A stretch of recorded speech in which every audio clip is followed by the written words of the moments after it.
क्या हालचाल। आज जो टॉपिक पढ़ेंगे बेटा, हम पढ़ेंगे कॉन्सेप्ट ऑफ फेजर। ठीक है, कॉन्सेप्ट कॉन्सेप्ट ऑफ फेजर। ठीक है, कॉन्सेप्ट ऑफ फेजर पढ़ना है बेटा। अब कॉन्सेप्ट ऑफ फेजर को समझने के लिए बेटा सबसे पहले आप एक सीधी सी बात समझिए कि एक पार्टिकल अपनी मीन पोजीशन के इधर उधर ऑसिलेट कर रहा है। ठीक है, ऑसिलेट कर रहा है तो उसके ऑसिलेशन को हम सर्कुलर मोशन पर रिप्रेजेंट आसानी से कर सकते हैं, जो कि आपने 11th क्लास में पढ़ा था बहुत अच्छी तरीके से। कैसे देखिएगा कि मान लीजिए एक पार्टिकल, जैसे मैं यहां से एक टांग रहा हूं इसको, एक पार्टिकल है, बॉब ले लेते हैं। अब वो यहां पर आया मान लीजिए, फिर ऐसे चला गया, फिर ऐसे गया, फिर ऐसे आया, तो उसने एक कंप्लीट ऑसिलेशन पूरा किया। तो बेटा यहीं पर हम देखेंगे बेटा, मान लीजिए वो अपनी मैक्सिमम पोजीशन पर है, यहाँ पर है, तो t इज इक्वल टू, ये हमारे पास में जीरो मान लेते हैं बेटा, t is equal to zero पर वो यहाँ पर है, तो t is equal to zero पर वो यहाँ पर हो गया बेटा पार्टिकल। ठीक है, मान लीजिए किसी टाइम पर t पर वो यहाँ पर पहुंच रहा है, t पर यहाँ पर पहुंच रहा है।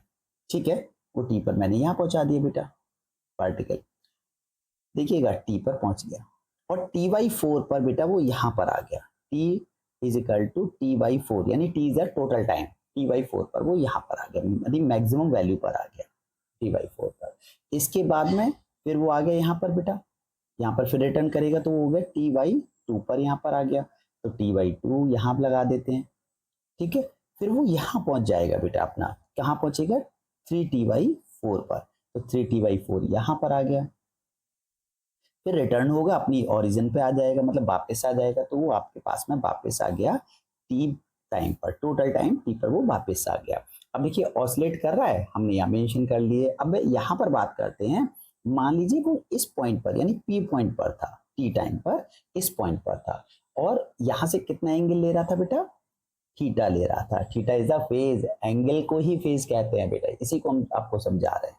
ठीक है, अब देखिए ये इस सर्किल का क्या होगा, एम्पलीट्यूड, क्या होगा, एम्पलीट्यूड या रेडियस। तो ये वाली चीज यानी इसे मानते हैं, चलो ओरिजिन इसे कंसिडर करते हैं, ये ओरिजिन हो गया, और यहाँ पर हम कंसिडर कर देते हैं बेटा मैक्सिमम वैल्यू को, यहाँ तक यानी रेडियस को, इसको कर दीजिए आप किसी नाम से, कर दीजिए क्यू नाम से। तो ये आपके पास में क्यू जो होगा वो मैक्सिमम वैल्यू होगी, यानी ये मैक्सिमम वैल्यू ऑफ डिस्टेंस, मतलब इसने जो कवर्ड किया हुआ है डिस्टेंस उसका मैक्सिमम वैल्यू। ठीक है, ये आपके पास में क्या कहलाता है, एम्पलीट्यूड। अब ये देखिएगा, ये सर्किल की जो रेडियस है जो इसके एम्पलीट्यूड को रिप्रेजेंट कर रही है, इसका प्रोजेक्शन वाई एक्सिस पर कितना आ रहा है, वाई एक्सिस पर ये वाई मान लेते हैं। तो बेटा आप जानते हैं इसका प्रोजेक्शन इस एक्सिस पर जो हम लेते हैं वो लेते हैं, नीचे आएगा इसका एक्स एक्सिस पर ए कॉस थीटा, और वाई एक्सिस पर बेटा यहां जो मिलेगा आपको, मिलेगा आपके पास में ए साइन थीटा, ए साइन थीटा। आप कहोगे भैया ये तो ऑसिलेट कर रहा है, आप सर्कुलर घुमा रहे हो, बिल्कुल आसानी से आप समझ सकते हो बेटा। अगर आप यहां से लाइट भेजे और ये पार्टिकल ऊपर की तरफ मूव कर रहा है, एंटी क्लॉकवाइज मूव कर रहा है, तो ये देखेंगे सबसे पहले ये इस लाइन से यहां से ऊपर जाएगा, और जब पार्टिकल इधर से आएगा तो वो नीचे की तरफ आना चालू कर देगा। जैसे मान लीजिए ये पार्टिकल यहाँ से आप लाइट डाल रहे हो, यहाँ से आपने लाइट भेजना स्टार्ट किया, तो इस पार्टिकल की जो इमेज बनेगी, जो छाया बनेगी, वो इस पर, इस एक्सिस पर ऑसिलेट करती हुई नजर आएगी। ऐसे पहले यहां से डालेंगे तो पार्टिकल ऊपर जा रहा है, तो यहां से वो ऊपर जाएगी बेटा, और फिर जैसे ही वो मैक्सिमम पहुंचेगी फिर वो नीचे की तरफ रिटर्न बैक करेगा ऑब्जेक्ट या पार्टिकल, तो इसकी इमेज भी नीचे की तरफ मूव करना चालू कर देगी। जब पार्टिकल इधर आएगा तो उसकी इमेज यहाँ आ जाएगी, इस पॉइंट पर मूव करेगी। जैसे यहाँ पर है तो उसकी इमेज यहाँ पर है, यहाँ पर है तो उसकी इमेज यहाँ पर सो, यहाँ पर तो मैक्सिमम हो गई। फिर पार्टिकल इधर आएगा तो उसकी इमेज यहाँ बन जाएगी, पार्टिकल फिर इधर आएगा तो उसकी इमेज यहाँ बन जाएगी, पार्टिकल यहाँ आएगा तो उसकी इमेज यहाँ बन जाएगी, और ये पार्टिकल यहाँ आएगा तो उसकी इमेज यहाँ, पार्टिकल यहाँ पर तो यहाँ पर, अब पार्टिकल इधर होगा तो ये इमेज, पार्टिकल इधर हुआ तो ये इमेज, पार्टिकल इधर हुआ तो ये इमेज, यानी इस तरीके से वो ऑसिलेट करेगा वाई एक्सिस पर। अगर आप ऊपर से लाइट डालते हैं बेटा तो पार्टिकल इस तरीके से ऑसिलेट करेगा, यानी हम ऑसिलेशन को एक सर्कुलर फॉर्म में रिप्रेजेंट कर सकते हैं। ठीक है, बात तो ये रही ऑसिलेशन की। ठीक है, अब बात करते हैं बेटा अल्टरनेटिंग क्वांटिटी की। अल्टरनेटिंग क्वांटिटी क्या होगी बेटा इसमें? अब पार्टिकल का बेटा इंस्टेंटेनियस वैल्यू क्या है हमारे पास में? y। तो y की वैल्यू क्या होगी? y इज इक्वल टू, देखो ये y एक्सिस पर a साइन थीटा, और x एक्सिस पर अगर हम कंसीडर करें इसको नीचे की तरफ बेटा यहाँ पर इतना, तो ये होगा x is equal to a cos theta. तो साइन थीटा कॉस थीटा एक अल्टरनेटिंग क्वांटिटी को रिप्रेजेंट कर रहे हैं, यानी सिनुसॉइडल वेव को। ए साइन थीटा और ए कॉस थीटा एक इंस्टेंटेनियस वैल्यू है पार्टिकल की एक्स एक्सिस पर और वाई एक्सिस पर, और ये अल्टरनेटिंग है। क्यों? क्योंकि साइन की जो वैल्यू होती है वो -1 टू +1 वैरी करती है, ऐसे कॉस की वैल्यू जो -1 टू +1 वैरी करती है। तो ये सिनुसॉइडल हो गए, ठीक है बेटा।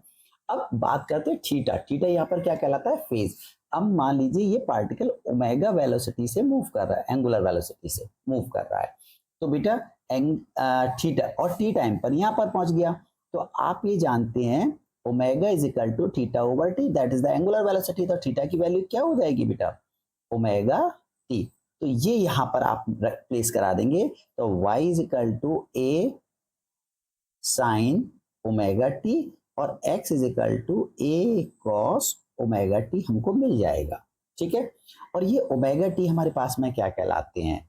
इनके इंस्टेंटेनियस फेज या एंगल कहलाते हैं बेटा। इसे बोलते हैं इंस्टेंटेनियस फेज या एंगल, या phase angle change with the time, time के अकॉर्डिंग जो चेंज हो रहे हैं। बस यही अल्टरनेटिंग क्वांटिटी है। इन्हीं अल्टरनेटिंग क्वांटिटी को की इंस्टेंटेनियस वैल्यू और डायरेक्शन को जिस फिजिकल क्वांटिटी से रिप्रेजेंट करते हैं उसको हम बेटा फेज कहते हैं, ठीक है। आई रिपीट अगेन, इन्हीं अल्टरनेटिंग क्वांटिटी की इंस्टेंटेनियस वैल्यू और डायरेक्शन को जिस फिजिकल क्वांटिटी से हम रिप्रेजेंट करते हैं उसको हम फेज कहते हैं। समझ में आ गया बच्चों? फेज, कॉन्सेप्ट ऑफ फेज, यानी इसमें फेज क्या है हमने सबसे पहले आपको बताया, फेज क्या होता है, फेज क्या होता है, ठीक है। मैंने इसको डेफिनेशन फॉर्म में लिख रखा है, देखिएगा बेटा कि physical quantity which represent both the instantaneous value and the direction of alternating quantity at any instant is called phase और एंगल, ठीक है बेटा। इस फेज, ये जो फेज है, ठीक है, हमारे पास में इसे जनरली एंगल ही कहते हैं, और इसकी यूनिट क्या होती है? SI units. एसआई यूनिट क्या होगी बेटा इसकी? इसकी एसआई यूनिट होगी आपके पास में रेडियन, क्योंकि एंगल है तो रेडियन होगी, ठीक है। और ये डायमेंशन लेस है, ठीक है। एसआई यूनिट यानी ये हमारे पास में कैसी है? Dimension less. डायमेंशन लेस यानी इसकी कोई डायमेंशन नहीं होती,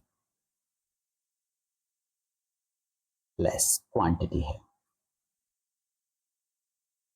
डायमेंशन लेस क्वांटिटी है, ठीक है। अब मान लीजिए हम अल्टरनेटिंग क्वांटिटी को एक्सप्रेस ऐसे करें जो मैंने अभी आपको बताया, किस तरीके से प्रेजेंट करते हैं बच्चों? ये देखिएगा y is equal to a sine theta है, y is equal to a sine omega t या कॉस ओमेगा टी की फॉर्म में रिप्रेजेंट कर रहे हैं। अब करंट भी इसी तरीके से है, क्योंकि करंट भी एक ऑसिलेट करता है अपनी मीन पोजीशन पर। देखिएगा बेटा इस तरीके से ऊपर नीचे मीन पोजीशन पर ऑसिलेट करता है। अगर आप देखिए, मैं अब समझाता हूँ, अगर आप इधर से प्रोजेक्शन देते हैं तो जो करंट अपनी मैक्सिमम वैल्यू यहाँ तक जाएगा, फिर वापस आएगा, फिर मैक्सिमम वैल्यू जाएगा, फिर वापस आएगा। अगर इधर से लाइट डालते हैं तो वैसे ऐसा होता नहीं, हम समझाने के लिए बोल रहे हैं बेटा आपको, ठीक है। देखिए अब क्या आता है आपके पास में, इफ एन अल्टरनेटिंग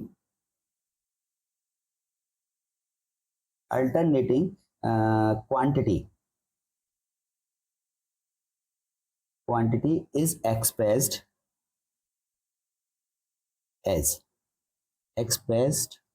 एज कैसे करेंगे बेटा? हम लिखेंगे I is equal to I not sine omega t, ठीक है, प्लस फाई। फाई इसका क्या कहलाता है? Phase angle, initial phase angle, ठीक है। तो यहां पर आप समझिएगा क्या है, वेयर मैंने आपको पहले बताया था ओमेगा टी को बोलते हैं आप इंस्टेंटेनियस फेज, ठीक है, instantaneous phase.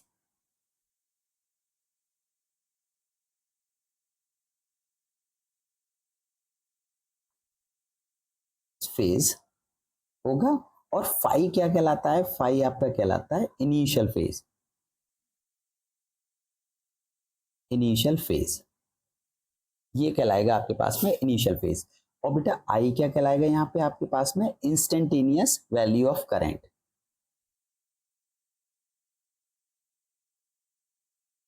Instantaneous value of current,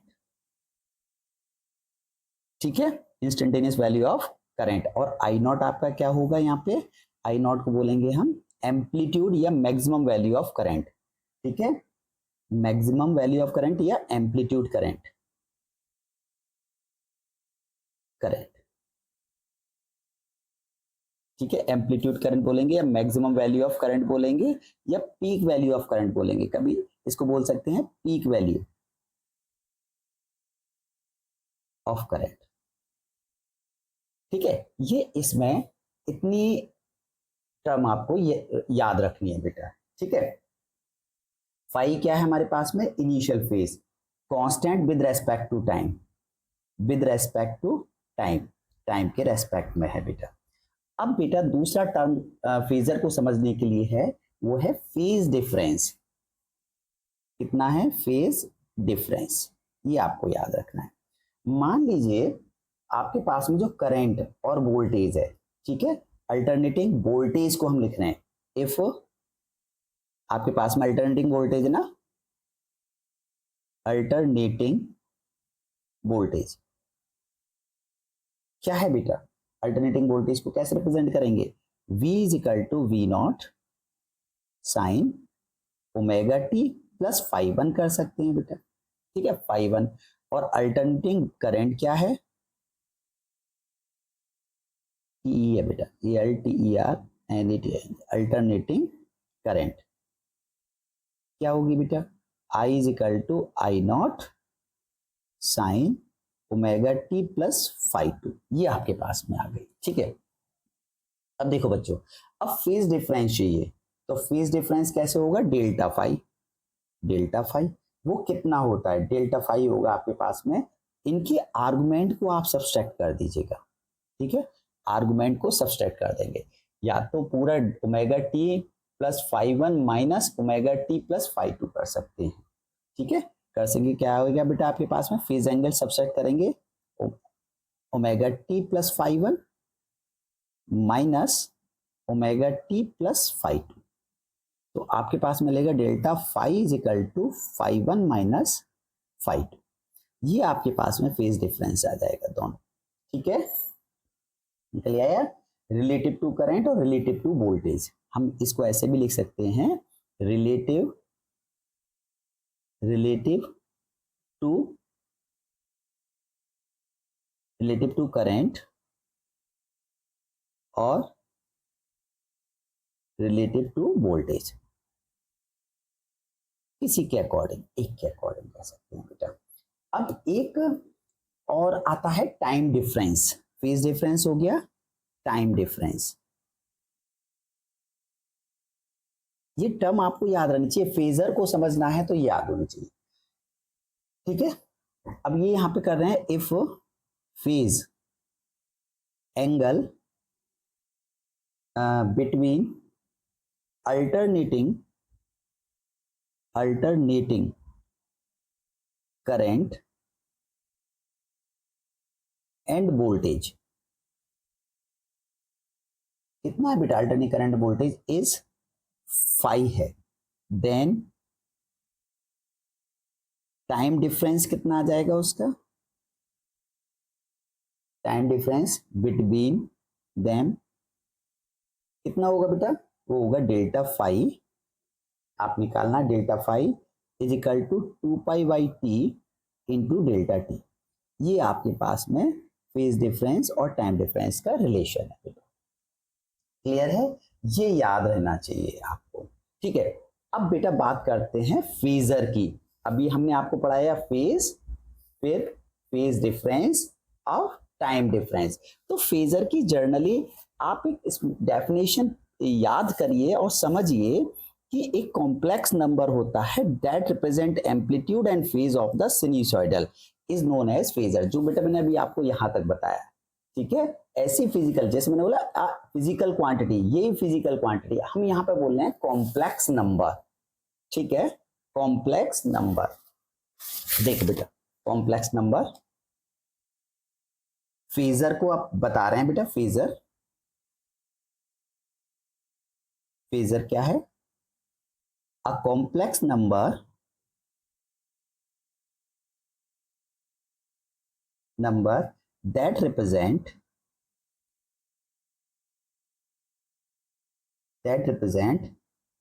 the amplitude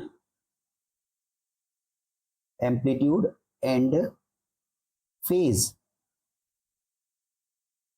of a sinusoidal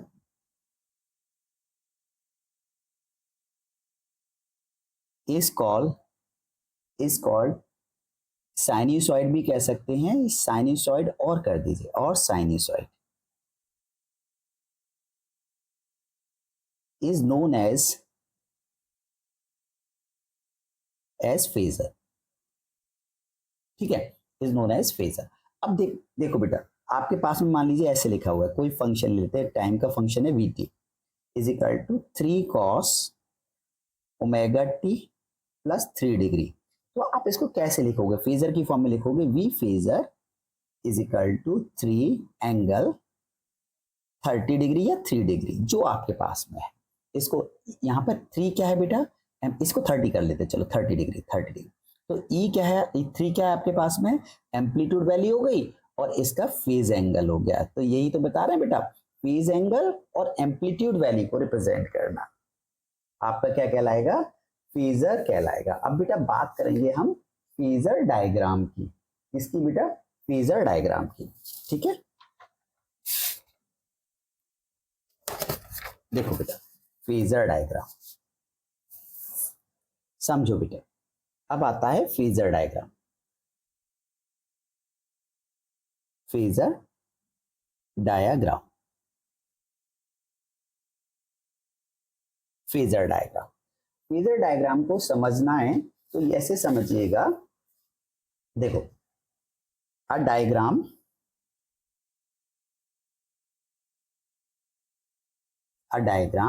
representing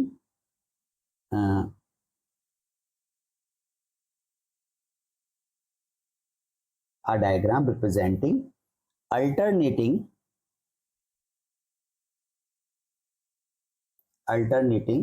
current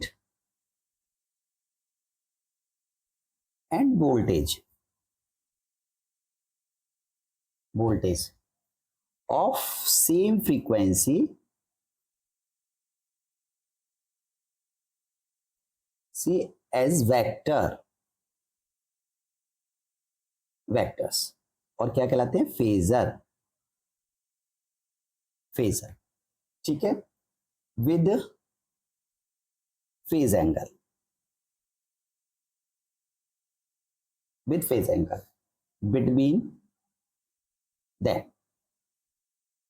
between them is known as phasor, ठीक है, इसके फेजर बोलते हैं। अब देखिए, मान लीजिएगा, लेट आपने किया, वोल्टेज को बोला B is equal to V naught sine omega t है, ठीक है, और करंट के लिए कह रहे हैं बेटा आप, करंट है I is equal to I not sine omega t plus phi है। ये आपके पास में क्या आ गया बेटा, करंट आ गया। तो देखो, अगर हम इसको वेक्टर की फॉर्म में कैसे रिप्रेजेंट करेंगे, एक्स एक्सिस पे मानेंगे इस तरीके से। देखिए, वोल्टेज की मैक्सिमम वैल्यू क्या है, वी नॉट, ठीक है, वोल्टेज की मैक्सिमम वैल्यू होगी बेटा वी नॉट, हमारे पास में ये आ गई, V naught is a maximum value, यहाँ पे लिख देते हैं V naught is the maximum, और कितनी एंगल पर है बेटा, ओमेगा टी एंगल पर है, ठीक है। एक्स एक्सिस इसे कंसीडर कर रहे हैं एक्स, और इसको मान लें वाई, ठीक है। अब ये देखिएगा, एंगल ओमेगा टी में फाई ऐड हो रहा है, और करंट थोड़ा सा उससे आगे है, तो बेटा हमने बोला करंट ये रहा, ठीक है, करंट ये रहा, और एंगल कितना आगे हो गया, फाई, ठीक है। तो टोटल ये आपके पास में वैल्यू हो गई, ये हो गया आपके पास में आई नॉट। तो बेटा यहाँ पर जो वैल्यू मिलेगी आपको, मिलेगी आई इंस्टेंटेनियस वैल्यूज वाई एक्सिस पर, और ये क्या मिलेगा बेटा आपको पास में, वी, ये मिलेगा आपको वी। ये आपके पास में फेजर डायग्राम है। फिगर ये वाली जो है, टू एरो रिप्रेजेंट फेजर, ये जो एरो हैं ये किसको रिप्रेजेंट कर रहे हैं, फेजर को। फिगर ए को, चलो हमने इसको बोल दिया figure A. In figure A to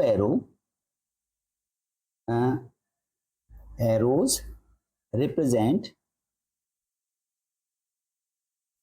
phasor. किसको रिप्रेजेंट कर रहे हैं? फेजर्स को, ठीक है। एंड इनकी जो लेंथ है वो रिप्रेजेंट कर रही है maximum value of quantity, and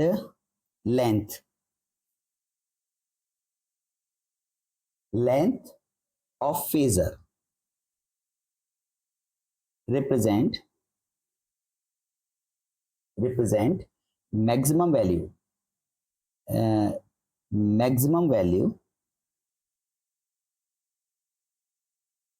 value of quantity।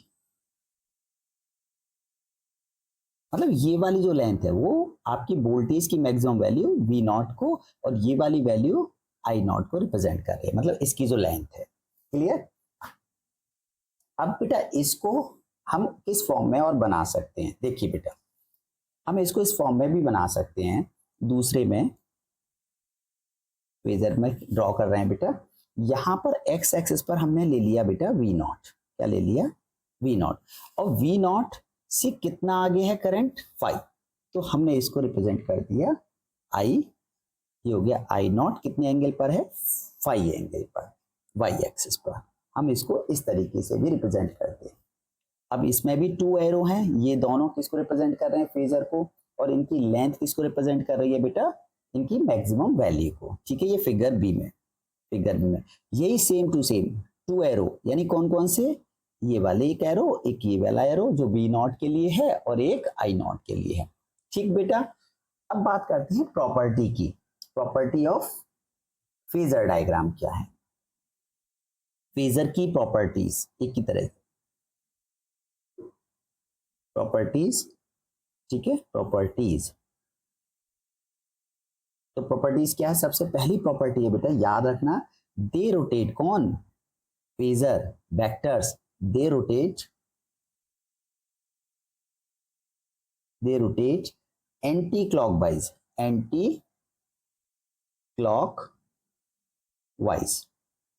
ये हमेशा एंटी क्लॉकवाइज ही चलेंगे बेटा। क्लियर है? दूसरा, सेकंड क्या होगी? Length of phasor, length of phasor क्या रिप्रेजेंट करती है? Length of phasor represent the maximum value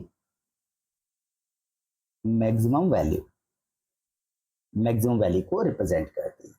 ठीक है, मैक्सिमम वैल्यू क्या होती है बेटा? एम्पलीट्यूड वैल्यू होती है maximum value, amplitude of quantity. ठीक है, अब नेक्स्ट आता है वर्टिकल कंपोनेंट किसको रिप्रेजेंट करेगा? ये वाला बेटा वर्टिकल कंपोनेंट, ये वाला बताएंगे। अभी मैंने बताया था वाई एक्सिस पर हमेशा इंस्टेंटेनियस वैल्यू को रिप्रेजेंट होता है। ठीक है, तीसरी वाली property, the vertical component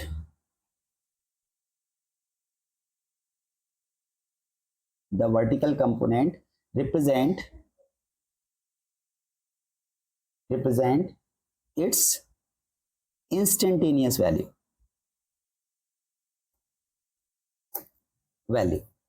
instantaneous value को रिप्रेजेंट करेगा।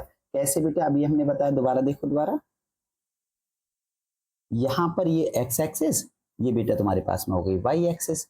अब देखो ये वाली जो वैल्यू आ गई, ये वोल्टेज के लिए आ गई, जिसका एम्पलीट्यूड बढ़ा।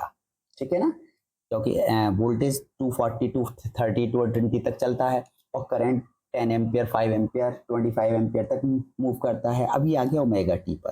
ठीक है, वोल्टेज। अच्छा, ये वाला देखिएगा, करंट कितने पर पहुंचेगा बेटा? करंट के लिए बताएंगे, ये आ गया वी नॉट, ये हो गया आई नॉट, और इसके लिए एंगल कितना आपने कंसिडर किया था? 5।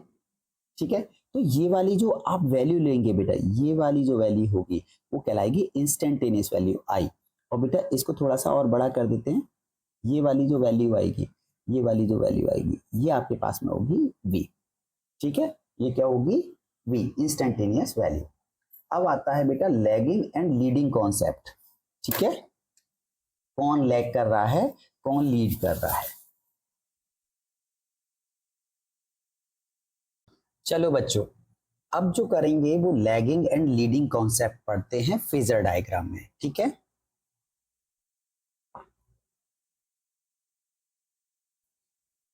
लैगिंग एंड लीडिंग कॉन्सेप्ट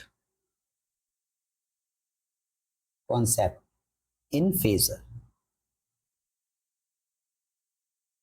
ठीक है बेटा। Lagging and leading concept in phasor, lagging and leading concept, ठीक है। तो सबसे पहला कॉन्सेप्ट इसमें आएगा बेटा, देखें कि V voltage lead I, voltage I को लीड कर रहा है, यानी वोल्टेज आगे चल रहा है। तो आगे कैसे चल रहा है, V अपनी मैक्सिमम वैल्यू पर पहुंच पा रहा है I से पहले, यानी V का मैक्सिमम वैल्यू पहले आ रही है और I की बाद में। या हम ऐसे भी लिख सकते हैं I lags V, I lags V। देखें इट मीन्स क्या मतलब हुआ बेटा, मैंने जो अभी बोला आपके लिए क्या मतलब हुआ इसका, इसका मतलब हुआ it means we reach maximum value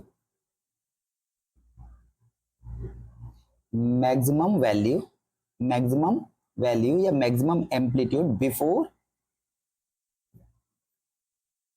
before I. कैसे बेटा, तो कुछ चेक करते हैं। यहां पर हम एक डायग्राम कॉन्सेप्ट कर रहे हैं इसी का, जिसमें वोल्टेज लीड कर रहा है इसको, करंट को। देखो यहां पर आपके पास में ये तो हो गया आपका बेटा ओमेगा टी यानी फेज, और यहां पर वाई एक्सिस, और वाई पर हम लेंगे वी कॉमा आई, या वी और आई कुछ भी हो सकता है, ठीक है, या दोनों ले लेते हैं।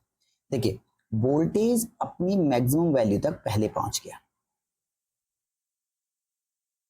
ठीक है, मैंने ऐसे शो किया, वोल्टेज अपनी मैक्सिमम वैल्यू तक पहले पहुंच गया।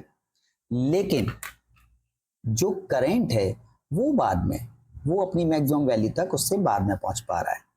यानी देखो सबसे पहले कौन पहुंचा, वोल्टेज, उसके बाद में कौन पहुंच रहा है, करंट। तो करंट अपनी मैक्सिमम वैल्यू तक, मैक्सिमम वैल्यू पे बाद में पहुंच पाया, सबसे पहले कौन पहुंच गया बेटा, वोल्टेज, ठीक है। तो इसको हमने इस तरीके से डिनोट कर दिया, ठीक है।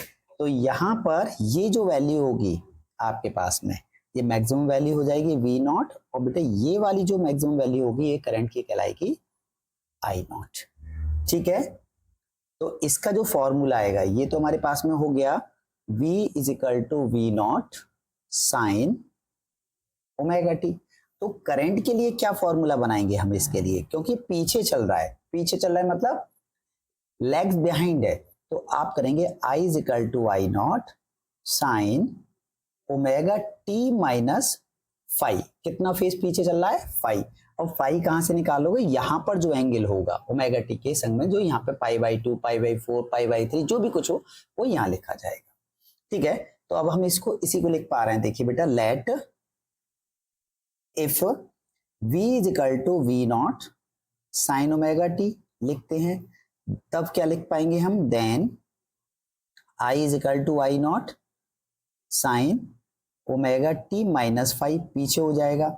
या फिर हम ऐसे भी लिख सकते हैं बेटा, and if b is equal to V naught sine omega t plus five, ये वोल्टेज फाइव आगे चल रहा है, तो बेटा I इससे पीछे हो जाएगा, I is equal to I not sine omega t, ये हो जाएगा, सिंपल है। दोनों में इसमें वोल्टेज आगे तो माइनस हो गया करंट का, यहाँ वोल्टेज पॉजिटिव मतलब आगे चल रहा है तो आगे छोड़ दिया इसको, इसको ओमेगा टी लिख दिया, ठीक है। अब दूसरा कॉन्सेप्ट देखेंगे बेटा, बी में आ जाते हैं। बी में क्या आएगा देखिएगा, अब वोल्टेज पीछे चलेगा किससे, करंट से, यानी वोल्टेज अपनी मैक्सिमम वैल्यू तक बाद में पहुंचेगा, पहले करंट पहुंच जाएगा, ठीक है। कैसे, वी लैग्स, अभी समझाता हूं बेटा इसको, ये क्या है, वी लैग्स और आई लीड आई लीड वी को लीड कर रहा है, ठीक है, बी पीछे चल रहा है या आई लीड कर रहा है बी को, तो हम क्या करेंगे, क्या बोलेंगे इसको, it means we reach voltage reach maximum after I के बाद में पहुंच रहा है, कैसे बेटा, देखो वोल्टेज को आप यहीं से स्टार्ट कीजिए अभी, ठीक है, ऐसे स्टार्ट कीजिए वोल्टेज को, लेकिन करंट मैक्सिमम से ही स्टार्ट हो पा रहा है, करंट अपना मैक्सिमम से स्टार्ट हो गया, तो करंट पहले पहुंच गया ना, करंट किससे पहले पहुंच गया, वोल्टेज से पहले मैक्सिमम पहुंच गया बेटा, तो यहां पर ये आपके पास में हो जाएगा, मैक्सिमम वैल्यू हो जाएगी इसकी वी नॉट, ये हो जाएगी आपके पास में आई नॉट, और बेटा ये हो जाएगी आपके पास में वी नॉट, और यहाँ पर क्या आएगा वी वर्सेस आई, ठीक है, यहाँ ओमेगा टी। तो अब इसको कैसे लिखेंगे बेटा हम, इफ लेट इफ क्या कर रहे हैं बेटा, अगर हम लिख रहे हैं v is equal to V naught sine omega t, तो आई हो जाएगा, क्योंकि आई लीड कर रहा है बेटा, I not sine omega t plus five, ठीक है। अगर हम एस को ऐसे लिख पा रहे हैं, if v is equal to V naught sine omega t minus five, तो बेटा हम लिखेंगे i is equal to I not sine omega t, clear, ये हमारे पास में आ जाएगा।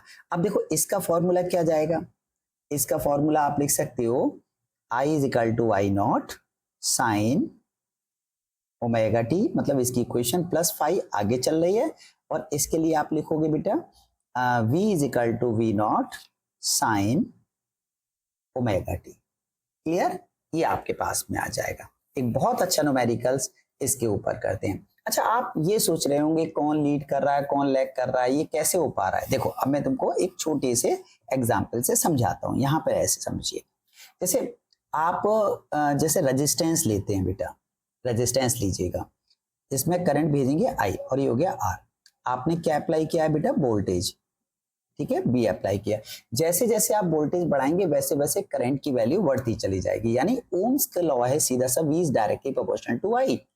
तो प्योर रेजिस्टिव सर्किट के अंदर वोल्टेज और करंट सेम फेज में चलते हैं, दोनों संग संग चलते हैं, दोनों अपनी मैक्सिमम वैल्यू तक संग संग पहुंचते हैं, क्लियर।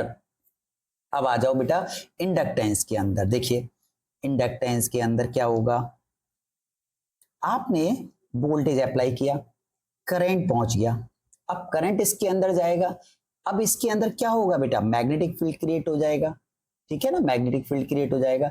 ये मैग्नेटिक फील्ड क्या करेगा, मैग्नेटिक फील्ड इन कॉइल से एक टर्न से पास होगा, सपोज करो एक टर्न से मैग्नेटिक फील्ड पास होगा, तो क्या बना देगा बेटा, फ्लक्स, क्योंकि इसका एरिया होगा। तो बाय द लेंज लॉ क्या होगा, लेंज लॉ, इसके अंदर इंड्यूस ईएमएफ सेटअप हो जाएगा, उससे एक इंड्यूस करंट सेटअप होगी जो इस करंट का क्या करेगी, अपोज करेगी, इसे आने से रोकेगी, इसका अपोज करेगी बेटा। तो इसका मतलब क्या है, करंट पीछे रह जाएगा। तो इंडक्टेंस के अंदर वोल्टेज अपनी मैक्सिमम वैल्यू तक पहले पहुंचता है और करंट क्या करता है, बाद में पहुंच पाता है, क्लियर है। तो इसमें voltage lead the current by phase π/2 या फाइ, जो भी कुछ हो करंट को। अब देखिए तीसरा देखिएगा, कैपेसिटर के अंदर, प्योरली कैपेसिटिव सर्किट के अंदर आपने यहाँ पे बैटरी को अप्लाई किया, मान लीजिए बैटरी क्या सोर्स लगा दिया, ठीक है, यहाँ पर ये करंट जाएगा तो चार्ज को बोलते हैं rate of flow of charge, तो यहाँ पे चार्ज आ गया Q और यहाँ पे आ गया माइनस Q, तो चार्ज इस प्लेट पर, पॉजिटिव चार्ज इस प्लेट पर एक्युमुलेट होने लग गया, पॉजिटिव चार्ज इस प्लेट पर एक्युमुलेट होने गया, चार्ज की वैल्यू बेटा मैक्सिमम हो गई, वो आने वाले चार्ज को क्या कर रहा है, अब अपोज कर रहा है, क्या कर रहा है, अपोज कर रहा है। बात समझिएगा, यहां से जब आपने यहां से जब आपने बैटरी से इसको अप्लाई किया, बैटरी से या सोर्स ऑफ सेल से आपने अप्लाई किया, सोर्स ऑफ एनर्जी से आपने अप्लाई किया, तो क्यों, तो यहाँ पे पहुंचेगा, जब चार्ज पहुंचेगा यहाँ पे तो चार्ज जमा होने लगेगा, ये आने वाले फ्रेश चार्ज को क्या करेगा, रोकने की कोशिश करेगा।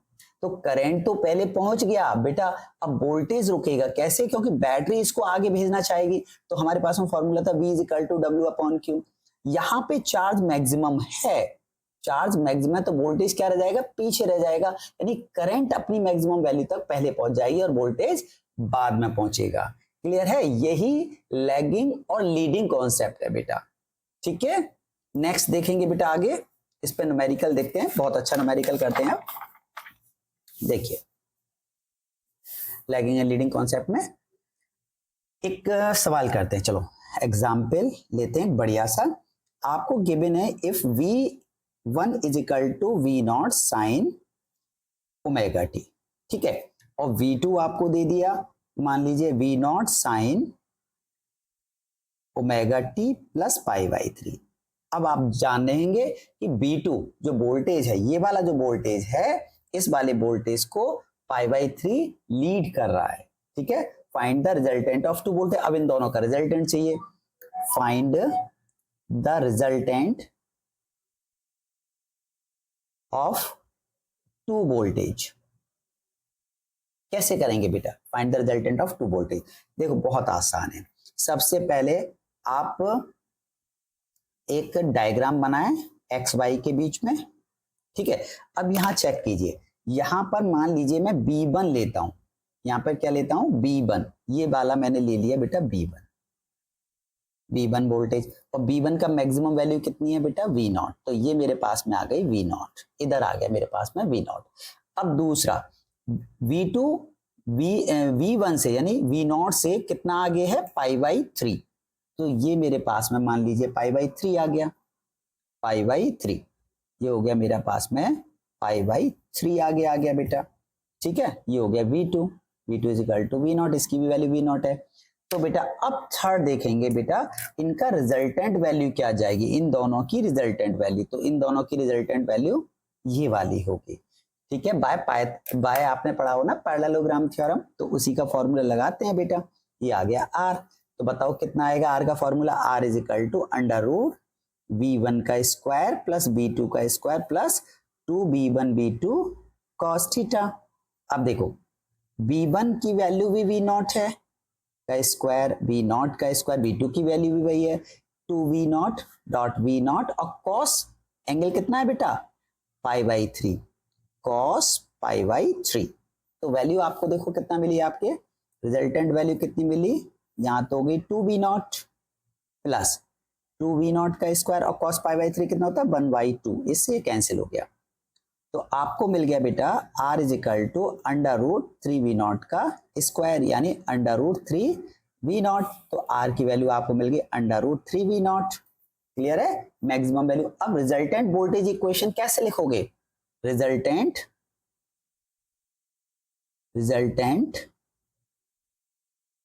वोल्टेज इक्वेशन, देखिए बेटा रिजल्टेंट वोल्टेज इक्वेशन कैसे लिखेंगे अब, तो R is equal to under root 3V0 maximum value sine omega t plus pi by 6। अब आप कहेंगे कि ये पाई बाई 6 कहां से आ गया बेटा, अगर अब मान लीजिए, चलो दोबारा आपको बताता हूँ, 11th क्लास की बात बताता हूँ, ये मान लीजिए अल्फा है, कितना है रिजल्टेंट, जितना एंगल बना रहा है वो अल्फा है। तो बेटा हमारे पास में फॉर्मूला था tan alpha is equal to देखिए जिससे अल्फा बनता है, सेकंड लेते हैं V2 sine theta upon B1 plus B2 cos theta, parallelogram का रूल लगाते हैं, तो tan अल्फा की वैल्यू कितनी आ गई, V2 कितना है तुम्हारे पास में V0 साइन थीटा कितना है बेटा पाई बाई 3, यानी अंडर रूट 3/2। ठीक है, अब यहाँ पे देखेंगे कितना आएगा बेटा, देखिएगा, और ये आ जाएगा V0 plus V0 cos pi by 3, sorry यहाँ पे पाई बाई 3 लगा दे, इसको हटा देते हैं ना, मैंने वैल्यू लगा दी cos पाई बाई 3।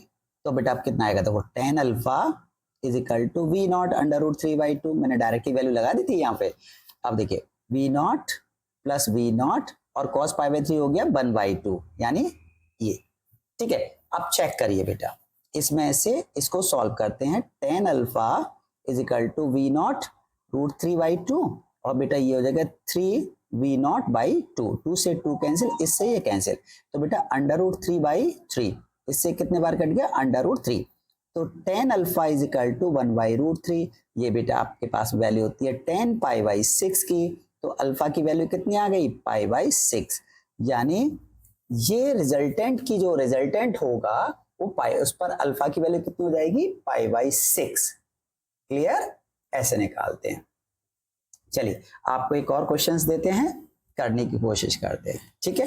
देखिए आप अच्छे से करिए इसको, बहुत अच्छी तरीके से करिए। Find resultant of I1 is equal to I01 sine omega t and I2 is equal to I02 cos omega t. ठीक है, इसकी आपको रिजल्टेंट इक्वेशन निकालनी है करंट की। Find the resultant of I1 and I2, resultant equation निकालनी है। अगर आपके पास में रिजल्टेंट इक्वेशन में आंसर लिख रहा हूं बेटा, ठीक है, निकाल के देखिएगा। नेक्स्ट वीडियो में मुझे कमेंट करके बताइए कि सर ये वाला आंसर हमें नहीं आया है, इस क्वेश्चन का आंसर हमें नहीं मिला है, तो हम आपको जरूर बताएंगे बेटा। ठीक है, ये मान लीजिए होमवर्क आपके लिए, I01 का स्क्वायर प्लस I02 का स्क्वायर और साइन, ठीक है, साइन हो जाएगा omega t plus tan inverse I02 over I01। Same to same बेटा, ये जो मैंने किया है ना, सेम टू सेम ये वही है। ठीक है, ऐसा ही है। ठीक है, नेक्स्ट वीडियो में हम सिंपल एसी सर्किट, जिसके अंतर्गत बेटा हम पढ़ेंगे AC circuit containing pure resistor, AC circuit containing pure inductor, AC circuit containing pure capacitor. Clear? ठीक है बेटा, अच्छे से पढ़िए। अल्टरनेटिंग करंट बहुत इंपॉर्टेंट चैप्टर है। थैंक यू, और शेयर करना ना भूलिए, कमेंट्स करना ना भूलिए और सब्सक्राइब करना ना भूलिए बेटा। Okay, thank you.